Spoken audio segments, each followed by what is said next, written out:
할렐루야. 사랑하는 대강의 가족 여러분, 오늘 하루도 하나님의 말씀과 동행하는 삶이 되길 소망합니다. 오늘 함께 나눌 하나님의 말씀은 누가복음 20장 34절에서 40절 말씀입니다. 예수께서 이르시되 이 세상의 자녀들은 장가도 가고 시집도 가되 저 세상과 및 죽은 자 가운데서 부활함을 얻기에 합당히 여김을 받은 자들은 장가가고 시집가는 일이 없으며 그들은 다시 죽을 수도 없나니 이는 천사와 동등이요 부활의 자녀로서 하나님의 자녀임이라. 죽은 자가 살아난다는 것은 모세도 가시나무 떨기에 관한 글에서 주를 아브라함의 하나님이요 이삭의 하나님이요 야곱의 하나님이라 칭하였나니 하나님은 죽은 자의 하나님이 아니요 살아있는 자의 하나님이시라. 하나님께서는 모든 사람이 살았느니라 하시니 서기관 중 어떤 이들이 말하되 선생님 잘 말씀하셨나이다 하니 그들은 아무것도 감히 더 물을 수 없음이더라. 아멘. 이 세금에 관한 문제로 예수님께 질문을 했던 바리새인과 헤롯 당 이 정탐꾼들이 예수님의 지혜로운 대답에 할 말을 잃고 물러선 후 이 사두개파 사람들이 예수님께 나와 저들 나름대로의 질문으로 예수님을 공경에 빠뜨리려고 했습니다. 그것은 우리가 잘 아는 대로 유대인들의 풍습으로 내려오고 있는 계대거론 관습을 가지고 이 부활에 관한 질문을 하는 것이었습니다. 유대인의 관습에 의하면 이 장가가 자식 없이 죽을 경우 그 동생이 가부가 된 형수와 재혼하도록 되어 있습니다. 이러한 재혼을 통해 아이를 낳아 죽은 남편의 이름으로 자손을 잇게 하였던 것이죠. 사두개인들이 이 관습을 이용하여 부활에 대한 허점을 신랄하게 비판하면서 예수님을 올무에 묶으려고 했던 것입니다. 사실 이러한 질문은 무지에서 하는 질문이었습니다. 사두개인들이 바리새파 사람들이 예수님을 공경에 빠뜨리지 못하자 이제 자신들이 마침내 예수를 공경에 빠뜨린 양 의기양양하게 질문을 던졌습니다. 사실 이 질문은 매우 난처한 질문입니다. 만약 예수님이 7 형제 중 어느 한 사람의 부인이 되어야 한다고 할 때 그 대답에 수긍할 사람들은 아마 얼마 없을 겁니다.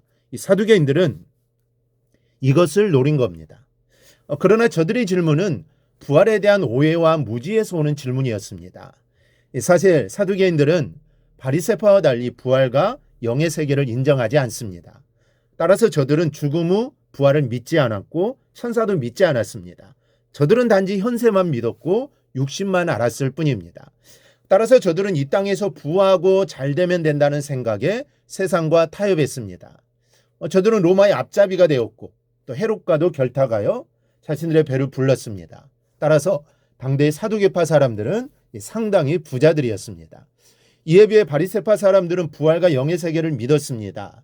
이로 인해 사두개파와 바리새파는 서로 어울릴 수 없는 존재들입니다. 그런데 이번에도 예수님을 잡고 죽이려는 일에는 하나가 되었습니다. 우리가 하나님 말씀을 오해할 때는 잘못된 생각과 잘못된 행동을 할 수밖에 없습니다.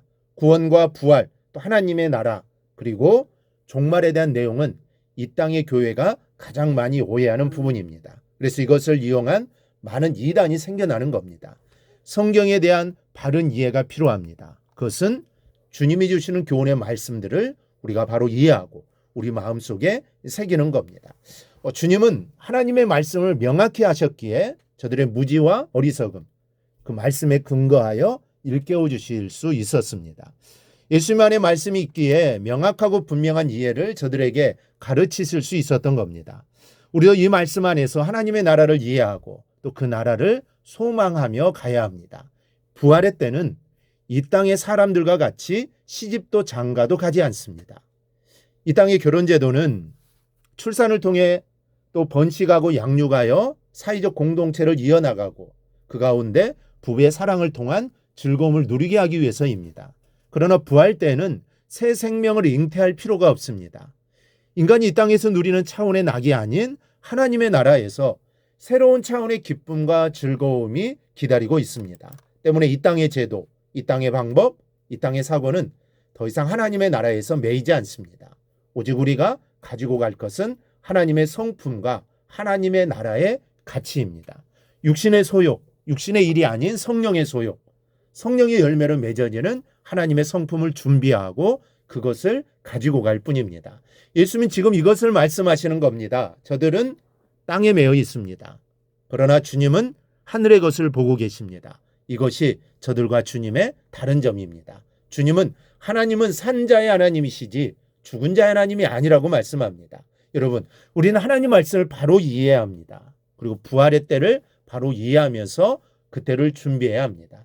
세상 것에 너무 치우쳐 몰두하는 것이 아니라 위의 것을 바라보고 나아가야 합니다. 바로 이러한 삶이 성도의 바른 삶입니다. 이를 기억하고 무슨 일이 일어나든지 항상 하나님의 말씀을 믿고 또 든든하게 서가는 저와 여러분이 되기를 축원합니다. 오늘 묵상한 말씀을 굳게 잡고 삶으로 실천하며 살아내는 대강의 모든 성도들이 되기를 축복합니다.